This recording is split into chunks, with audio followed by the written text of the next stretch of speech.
Everyone, welcome back to your favourite channel Adda 24/7 NEET में हूं शिप्रा तिवारी। बहुत बहुत स्वागत है मेरे प्यारे बच्चों। कैसे हैं आप लोग? उम्मीद कर रही हूँ बहुत ही शानदार और जबरदस्त होंगे। तो बायोलॉजी का ऑलमोस्ट आपका काउंटडाउन आ चुका है और इस काउंटडाउन में आज हम डिस्कस करने वाले हैं वो 50 क्वेश्चन जिनके आने की संभावना सबसे ज्यादा है, और इनके साथ साथ में कुछ कम क्वेश्चन है जिसमें से मैं आपको कुछ अपने से भी बताऊंगी कि जो आपको पढ़ के ही जाना है, जिनसे क्वेश्चन जो है वो आने वाले हैं। बिना किसी देरी के हम शुरू करेंगे क्योंकि ये बहुत ही क्रूशियल टाइम है, इसमें ज्यादा हम लोगों को बोलना नहीं चाहिए, ज्यादा काम करना चाहिए। तो आज हम डिस्कस करने वाले हैं टॉप 50 क्वेश्चन। ठीक है, क्या डिस्कस करने वाले हैं? टॉप 50 क्वेश्चंस जो आपकी पूरी बायोलॉजी के लिए अब बहुत ज्यादा इंपॉर्टेंट है। क्लियर है? तो चलिए शुरू करते हैं बिना किसी देरी के। चलिए आ जाइए। अब सबसे पहला क्वेश्चन ये है भैया जी बायोडाइवर्सिटी से कि जो वेस्टर्न घाट है वो बायोलॉजिकल हॉटस्पॉट क्यों है? क्योंकि वेस्टर्न घाट में सबसे ज्यादा बायोडाइवर्सिटी है, सबसे ज्यादा वहां पर एंडेमिक स्पीशीज है जो वहीं की है, वो कहीं और नहीं पाई जाती। सबसे ज्यादा बायोडाइवर्सिटी होने की वजह से वेस्टर्न घाट में सबसे अच्छा जो है वेस्टर्न घाट को एक बायोलॉजिकल हॉटस्पॉट जो है डिक्लेयर किया गया है। ये आपका आंसर प्रॉपरली पढ़ सकते हैं, मैं आपको टेलीग्राम में दे दूंगी। नेक्स्ट इज, इसमें आपको क्या करना है? आइडेंटिफाई करना है ए एंड बी फिगर। ठीक है, ये ग्राफ जो है ये आपके बायोडाइवर्सिटी में दिया हुआ है and you have to learn एन केन प्रकारेण। ठीक है, समझ में आई बात? तो ये जो है ये बायोडाइवर्सिटी का क्वेश्चन है। ठीक है, ये बायोडाइवर्सिटी का क्वेश्चन है जो आपको लर्न करना है। इसमें आपको ये बताना है कि ए क्या है और बी क्या है। ठीक है, ए क्या है बी क्या है। सबसे ज्यादा आप याद रखो ये मैमल्स का पाई चार्ट है। ये किसका पाई चार्ट है? मैमल्स का पाई चार्ट है, जिसमें ए रिप्रेजेंट करता है मैमल्स को और बी रिप्रेजेंट कर रहा है एम्फीबियंस को। ठीक है, और ऐसा ही एक पाई चार्ट आपके एनसीईआरटी में और दिया है जिसमें इंसेक्ट्स के साथ दिया गया है। तो उसमें ये भी पाई चार्ट आप देख लो, एनसीईआरटी में दिया है, तो वो भी पाई चार्ट आपके आने की संभावना है। तो दोनों पाई चार्ट आएंगे आपके, उन पाई चार्ट को लर्न करके जाइएगा, मिसिंग लिंक पे आ सकता है। नेक्स्ट क्वेश्चन जो है वो ये है, right the difference between the gross primary productivity and net primary productivity. और इसका फॉर्मूला भी आता है। ठीक है, ग्रॉस प्राइमरी प्रोडक्टिविटी और नेट प्राइमरी प्रोडक्टिविटी। प्रोडक्टिविटी क्या होती है बेटा? प्रोडक्टिविटी जितना खाना आपने बनाया। ठीक है, this is the primary productivity. Secondary productivity जितना खाना, जितनी हम लोगों ने जितना कंज्यूम करके जितनी एनर्जी बनाई, this is the secondary productivity. Primary productivity के दो टाइप होते हैं, एक होता है ग्रॉस प्राइमरी प्रोडक्टिविटी, एक होता है net primary productivity. Gross primary productivity का मतलब यह है कि फोटोसिंथेसिस से जितना खाना प्लांट्स ने बनाया है, ठीक है, उसे कहते हैं ग्रॉस प्राइमरी प्रोडक्टिविटी। पर भाई जब हम लोग खाएंगे तो हम लोग कुछ चीजें जो है लॉस भी कर देंगे। तो भैया नेट प्राइमरी प्रोडक्टिविटी क्या हो गई? Gross primary productivity minus R equals to net primary productivity. ये फॉर्मूला भी आता है आप लोगों को, इसको और अच्छे डिटेल से आप पढ़िएगा, ये आता है प्रोडक्टिविटी पे क्वेश्चन आ सकता है आप लोगों को। ठीक है, तो जब रेट ऑफ रेस्पिरेशन हटा देते हैं तो जितना available biomass for the consumption of heterotrophs, ठीक है, भाई रेस्पिरेशन के लिए प्लांट ने कुछ यूज कर लिया होगा तो जितना हमें बचा उससे कहते हैं net primary productivity. Next question देखिए, राइट द इक्वेशन। ये सेम चीज मैंने आपको बताई थी, ये है इक्वेशन, ये आ सकता है आप लोगों को। पॉलिनेटिंग स्पीशीज फिग और वैस्प, ध्यान से सुनना, जितने भी इकोसिस्टम में एग्जाम्पल दिए हैं दे ऑल आर इंपॉर्टेंट। ठीक है, जितने भी इकोसिस्टम में एग्जाम्पल दिए हुए हैं they are extremely important, extremely important, extremely important, extremely important.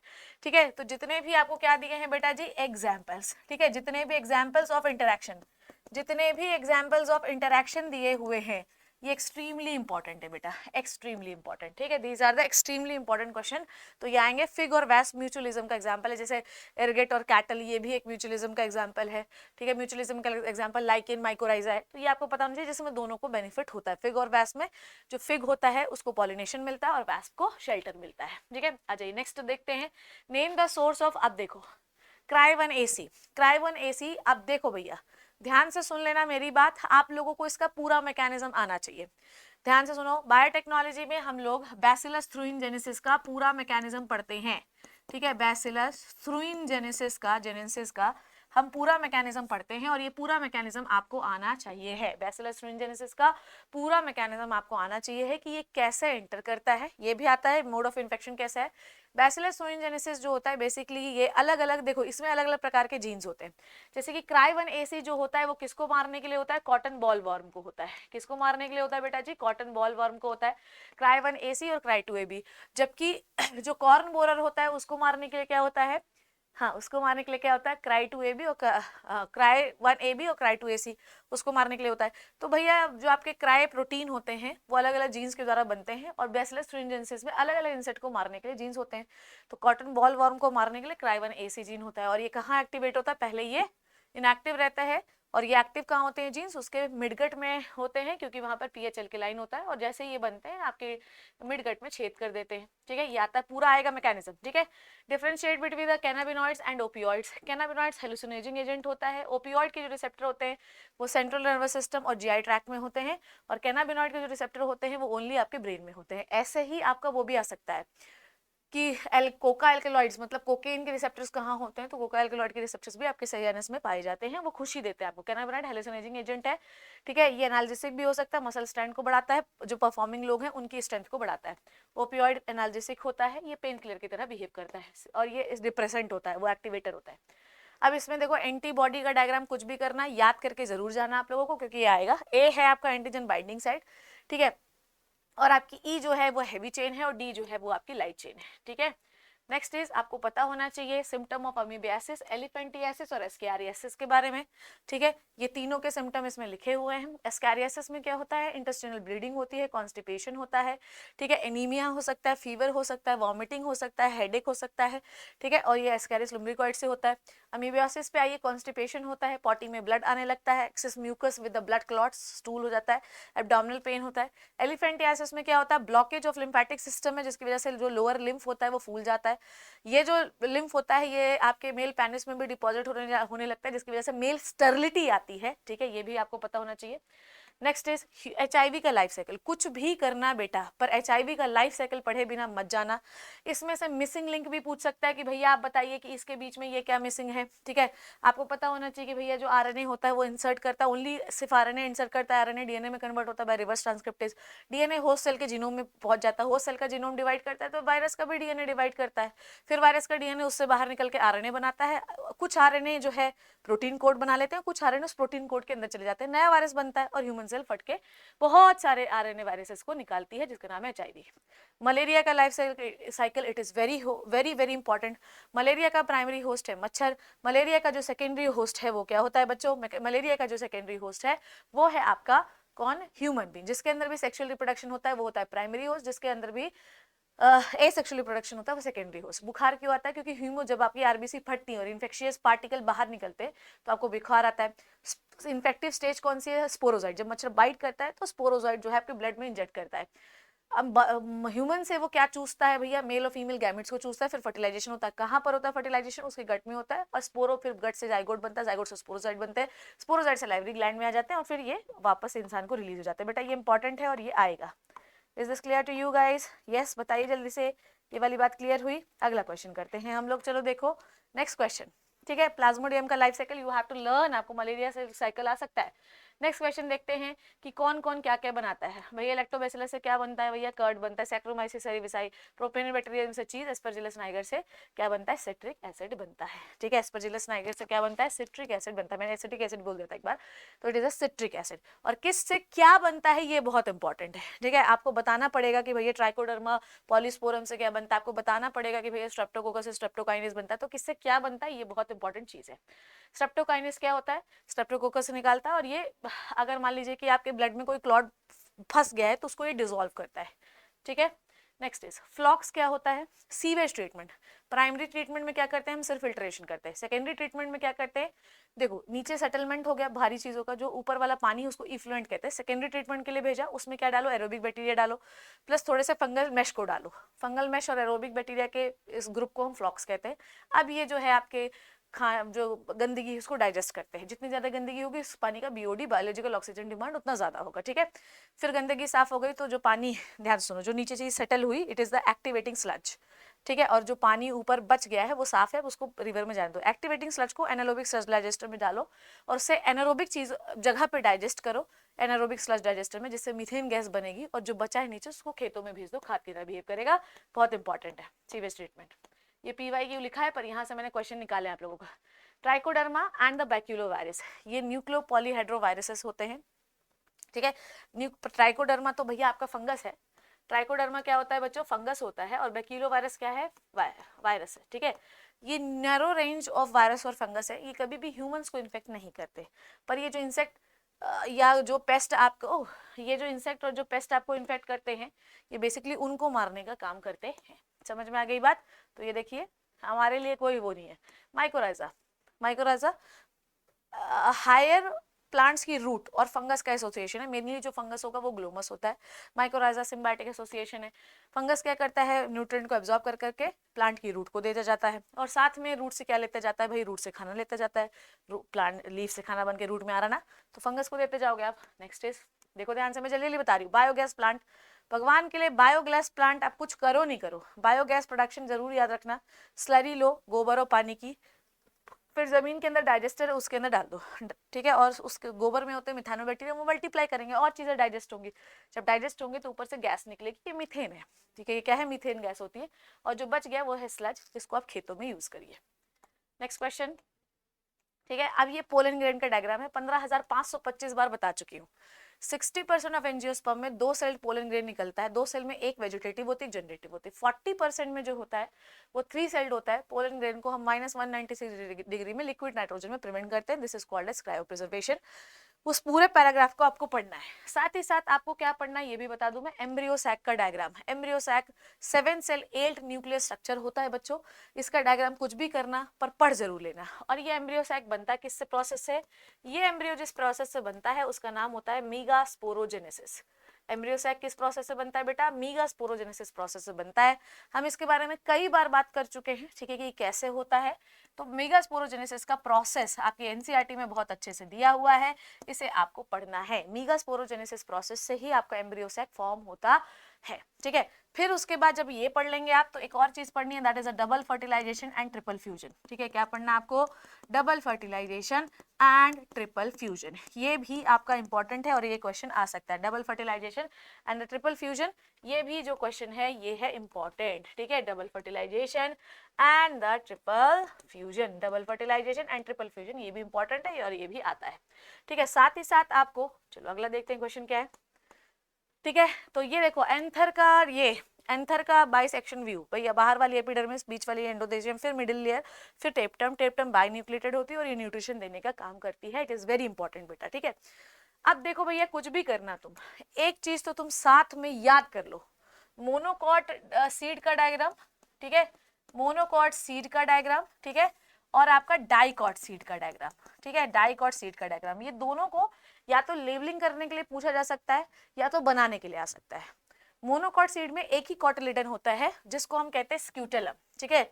Monocot में एक ही कॉटिलिडन होता है जिसे हम क्या कहते हैं बेटा जी, इसे हम कहते हैं स्क्यूटेलम, ठीक है, इसे हम क्या कहते हैं बेटा जी, स्क्यूटेलम। स्क्यूटेलम क्या करता है, देखो मेनली जो खाना, ये देखो ये पूरा ये क्या है, एम्ब्रियोनल एक्सिस है, इसको ऊपर कौन प्रोटेक्ट करता है, कोलियोप्टाइल, के नीचे होता है कोलियोराइजर। कोलियोप्टाइल प्लूम्यूल, ये ऊपर वाला एम्ब्रियोनल एक्सिस का ऊपर हिस्सा प्लूम्यूल होता है, नीचे होता है रेडिकल। प्लूम्यूल को प्रोटेक्ट करता है कोलियोप्टाइल, ऊपर वाला जो शेड दिख रहा है, और नीचे वाला होता है कोलियोराइजर जो रेडिकल को प्रोटेक्ट करता है। ये वाला जो हिस्सा होता है दिस इज द एंडोस्पर्म। ये पूरा क्या है बच्चों, एंडोस्पर्म। और एंडोस्पर्म इस एम्ब्रियोनल एक्सिस से शूट और रूट निकलेगा, उसको न्यूट्रिशन एंडोस्पर्म देता है। जबकि डाइकॉट सीड में एंडोस्पर्म नहीं बचता, इसलिए वो नॉन एल्ब्यूमिनस सीड है, और उसको जो भी खाना मिलता है वो कहाँ से मिलता है, उसको जो भी खाना मिलता है वो इन कॉटिलिडन से मिलता है। तो जो आपका डाइकॉट होता है उसका कॉटिलिडन बहुत बड़े बड़े होते हैं, जो मोनोकॉट होता है उसका कॉटिलिडन छोटा होता है। इंपॉर्टेंट है, ये डाइकॉट का डायग्राम है, ये भी आएगा, ठीक है, आ सकता है मतलब। चलो नेक्स्ट इज, ह्यूमन टेस्टिस को बाहर की ओर रखा जाता है स्कॉटल सैक में टू मेंटेन द टेम्परेचर, हम कई बार इसके बारे में बात करते हैं। उसके बाद स्पर्मियोजेनेसिस एंड स्पर्मेटोजेनेसिस क्या होता है, देखो स्पर्मियोजेनेसिस, स्पर्मियोजेनेसिस का मतलब ये है कि जब आप स्पर्मेटिड को स्पर्म बनाते हैं, ये स्पर्मेटोजोआ बनाते हैं। स्पर्मियोजेनेसिस, जेनेसिस मतलब बनाना, जेनेसिस से याद रखो, स्पर्मेटोजेनेसिस मतलब पूरा स्पर्म बनाना, स्पर्मियोजेनेसिस मतलब स्पर्मेटिड को स्पर्म बनाना। स्पर्मिएशन, आपका जो स्पर्म होता है वो क्या होता है, सर्टोली सेल में मुंडी डाले होता है, तो जब उसे बाहर निकाल के आप सेमिनिफेरस ट्यूब्यूल के सेंटर पे ला लेते हैं, सेमिनिफेरस ट्यूब्यूल के अंदर स्पर्म बनता है, और सारे स्पर्म जो होते हैं वो सर्टोली सेल के सर ऐसे डाले होते हैं, उससे न्यूट्रिशन लेते रहते हैं। जब उनका काम खत्म हो जाता है, ठीक है, जब न्यूट्रिशन बड़े हो जाते हैं तो वो निकलते हैं, this process is called as spermiation, ठीक है। नेक्स्ट देखो, ड्रॉ द स्पर्म का डायग्राम, याद रख लेना। और आपको डायग्राम में और बता दूं, फीमेल रिप्रोडक्टिव सिस्टम, मैं बार बार इसके बारे में बात करती हूँ। फीमेल रिप्रोडक्टिव सिस्टम का डायग्राम आपको लेबलिंग करने के लिए पूछा जा सकता है कि बताइए ये कहाँ पे इम्प्लांटेशन होगा, एम्पुला में होता है फेलोपियन ट्यूब के, ये आ सकता है। स्पर्म का डायग्राम याद रखेंगे आप लोग। मेनली सबसे ज्यादा माइटोकॉन्ड्रिया कहाँ होता है, मिडिल पीस में होते हैं, ठीक है, टेल मूवमेंट देती है। चलो नेक्स्ट इज, ओवरी का डायग्राम है जो कि डिफरेंट जो कि डिफरेंट स्टेजेस बता रही है, मेरी बात समझ रहे हो, ओवरी है ये, और जो कि डिफरेंट स्टेजेस बता रही है, primary follicle, secondary follicle, tertiary follicle, Graafian follicle. Follicle क्या है, ओवा, उसके अंदर फॉलिकुलर सेल्स होती है चारों तरफ, ठीक है, ये आपको आना चाहिए diagram, it is very important, ठीक है। और ये हार्मोन जो होते हैं, कौन कौन से हार्मोन इनको बनाने में मदद करते हैं बेटा जी, सबसे पहला आता है FSH, उसके बाद FSH फॉलिकल जब बड़े होते हैं तो वो क्या निकालते हैं, ईस्ट्रोजन निकालते हैं। और कौन सा हार्मोन जो है, तो जब फॉलिकल रिलीज हो जाते हैं, जो जब आपका ओवम रिलीज होता है, फॉलिकल फटता है और ओवम फेलोपियन ट्यूब में चला जाता है, ये ओवम कहाँ चला जाएगा, ये ओवम चला जाएगा फेलोपियन ट्यूब में, डन। ये ओवम कहाँ चला जाएगा बेटा जी, फेलोपियन ट्यूब में चला जाएगा, तो ये एरिया प्रोजेस्टेरोन निकालेगा, तो हार्मोनल कंट्रोल भी आ सकता है आपको। मेंस्ट्रुअल साइकिल मैं कई बार एक्सप्लेन कर चुकी हूँ, तो अब मेंस्ट्रुअल साइकिल में नहीं बताऊंगी, भगवान के लिए मेंस्ट्रुअल साइकिल में हार्मोनल कंट्रोल, मेंस्ट्रुअल साइकिल कैसे होता है, मेंस्ट्रुअल साइकिल में LH सर्ज होता है, किस दिन होता है, सब आपको याद होना चाहिए बच्चों। अभी मैं एक्सप्लेन नहीं कर रही हूँ, मैं टॉप 50 क्वेश्चन आपको बता रही हूँ कौन कौन से इंपॉर्टेंट है, ये याद रखिएगा बेटा। Next is placenta. प्लेसेंटा कैसे बनता है, प्लेसेंटा बनता है by the interdigitation of the foetus and the uterus. जब इन दोनों के बीच में क्या होता है, देखो प्लेसेंटा एक ऑर्गन है जो डेवलपिंग फीटस, ओके बच्चों, ओ ओ ओ प्लेसेंटा क्या है, ये एक डेवलपिंग ऑर्गन है जो फीटस और आपके, ध्यान से सुनो, जो आपके फीटस और किसके बीच में बनता है, यूट्राइन वॉल के बीच में बनता है, ठीक है। After implantation finger like projection जो होते हैं वो ट्रोफोब्लास्ट में होते हैं। देखो जो बच्चा होता है वो बेसिकली ऐसे एक लेयर में होता है झिल्ली के अंदर, ठीक है, और ये है आपका छोटू सा बेबी, ठीक है, ये है, ठीक है, यही बच्चा है मान लो, तो ये आपकी ट्रोफोब्लास्ट लेयर होती है। ये क्या होती है बच्चों, आपकी ट्रोफोब्लास्ट लेयर होती है। ब्लास्टोसिस्ट के जो आउटर लेयर होती है उसे ट्रोफोब्लास्ट कहते हैं। ये होती है बेटा जी कोरियोनिक विलाई, ये क्या है बेटा जी, ये है कोरियोनिक विलाई। यूट्रस में ये इस तरीके से जाकर फंस जाती है, ये यूट्रस है, ये यूट्रस है बेटा, और ये है आपका फीटस। तो ये जो आपको बीच में टिश्यू दिख रहा है किस द प्लेसेंटा, इस प्लेसेंटा से अम्बिलिकल कॉर्ड निकलती है और इससे बेबी आपका फंसा रहता है। अब प्लेसेंटा अलग अलग प्रकार के हार्मोन निकालते हैं, ये भी क्वेश्चन बहुत इंपॉर्टेंट है। प्लेसेंटा का वर्क क्या है, ये भी बहुत इंपॉर्टेंट है, न्यूट्रिशन देता है, वेस्ट माँ को जाता है, न्यूट्रिशन माँ से आता है, ठीक है, साथ में एंटीबॉडीज भी जा सकती हैं, बीमारियां भी जाती हैं। प्लेसेंटा कौन सा हार्मोन निकालता है, HCG निकालता है, human placental lactogen, estrogen, progesterone निकालता है। कॉपर टी तो गुड कॉन्ट्रासेप्टिव डिवाइस क्यों कहते हैं, अब देखो ह्यूमन रिप्रोडक्शन में ये इतने इंपॉर्टेंट क्वेश्चन है, ठीक है। कॉपर टी को क्यों, देखो सारे कॉन्ट्रासेप्टिव मेथड्स आपको याद करने हैं, दूसरा आपको याद करना है ये जितने ART मेथड्स हैं ये दोनों याद करने हैं बेटा, कुछ भी कर लो आपको पूरे याद करने हैं। कॉपर टी को क्यों बनाया था, क्योंकि कॉपर जो है फैगोसाइट करता है स्पर्म को, स्पर्म मोटिलिटी स्लो करता है। एमेनोरिया मतलब ये कॉन्ट्रासेप्टिव मेथड, ये भी है, देखो मैंने आपको मेथड बताए हैं, 3 मेथड है। पहला है नेचुरल मेथड, दूसरा है आपका बैरियर मेथड, और तीसरा है आपका IUDs कॉपर रिलीजिंग मेथड और इम्प्लांट्स जिसको हम कहते हैं। उसके बाद चौथा जो आपका मेथड है वो है सर्जिकल मेथड, और पांचवा जो मेथड है वो है केमिकल मेथड। केमिकल मेथड के अंदर ही इम्प्लांट्स और आपके पिल्स आ सकते हैं, ठीक है।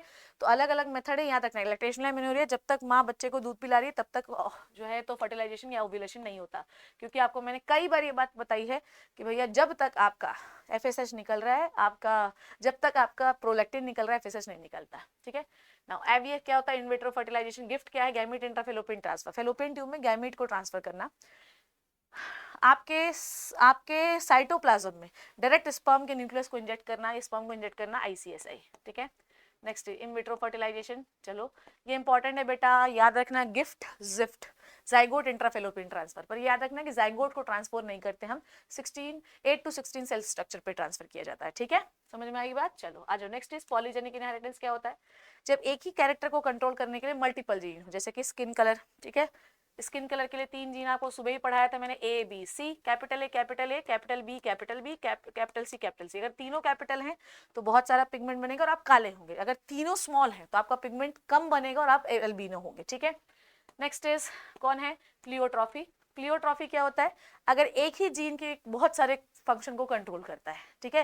इसका एग्जांपल है फिनाइल कीटोन्यूरिया, इसका जीन गड़बड़ हो जाता है तो मल्टीपल इफेक्ट्स दिखाई देते हैं। Next is linkage and crossing over. Linkage का एक्सपेरिमेंट याद रखिएगा, लिंकेज को THN मॉर्गन ने बताया था, ठीक है। लिंकेज को जो है बेसिकली लिंकेज क्या प्रूव करना चाह रहा है, linkage chromosomal theory of inheritance को प्रूव करना चाह रहा है, तो वो भी बहुत इंपॉर्टेंट है। Chromosomal theory of inheritance Sutton and Boveri ने दी थी, जीन पेयर में होता है, क्रोमोसोम भी पेयर में होता है, तो ये बहुत इंपॉर्टेंट है, ठीक है बच्चों, ये भी बहुत ज्यादा इंपॉर्टेंट है। तो linkage and crossing over linkage and crossing over ये दोनों आपको आने चाहिए। लिंकेज ज्यादा है तो क्रॉसिंग ओवर रिकॉम्बिनेशन कम होगा, लिंकेज कम है तो क्रॉसिंग ओवर जो है, लिंकेज ज्यादा है, पास पास जीन है तो रिकॉम्बिनेशन कम है।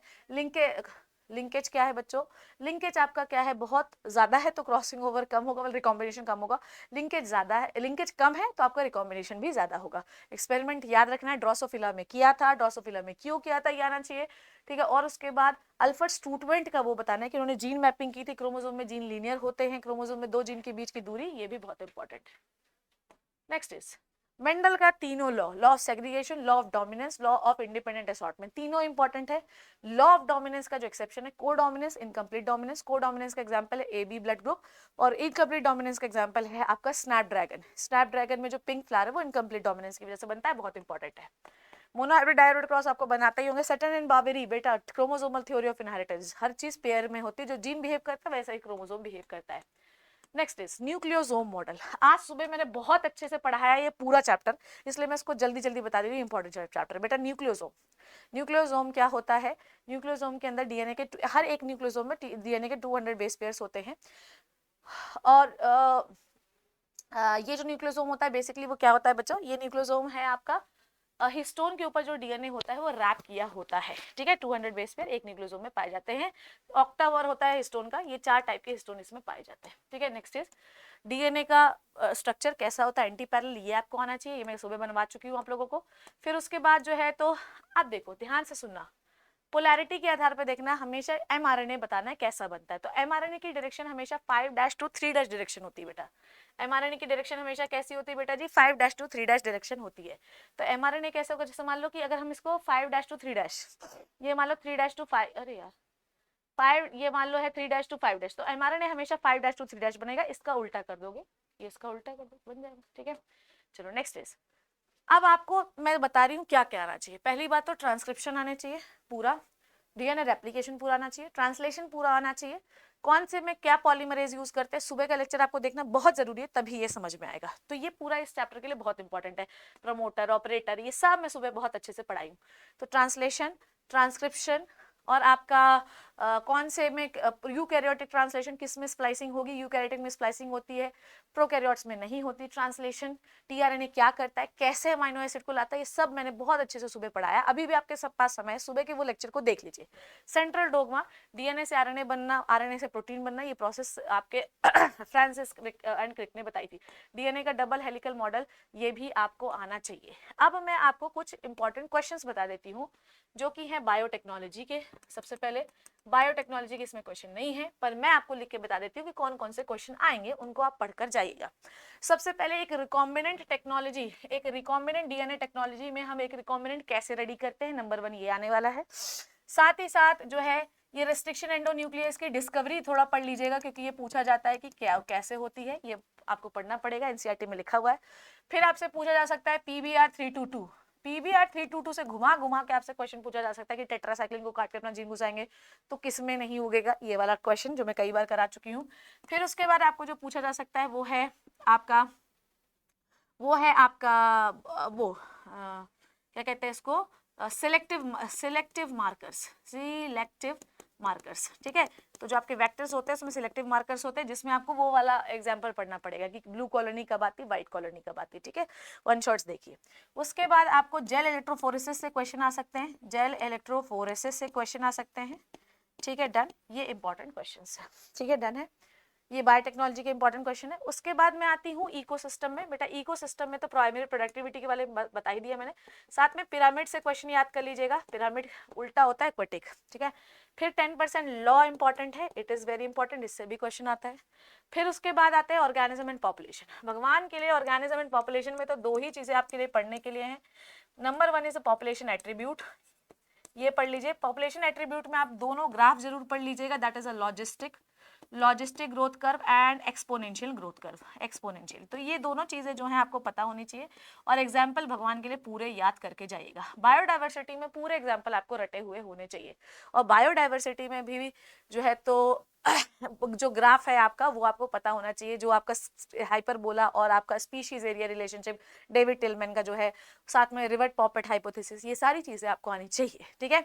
So these are the some important questions, ठीक है, of the class 12th biology, और इन्हीं में से क्वेश्चन आएगा, don't worry. I hope you learn and enjoy the, मेरे प्यारे बच्चों, आपका बायोलॉजी का पेपर एकदम ताक दिना दे, दिन दिन तारा जाएगा, डोंट वरी अबाउट इट, ठीक है। आपका एग्जाम बहुत अच्छा जाएगा, गारंटी है मेरी, बहुत अच्छा जाएगा, स्ट्रेस बिल्कुल नहीं लेना। I hope you learn and enjoy the video मेरे प्यारे बच्चों। Thank you so much, take care and bye bye, and पढ़ते रहो, ओके, बाय बाय।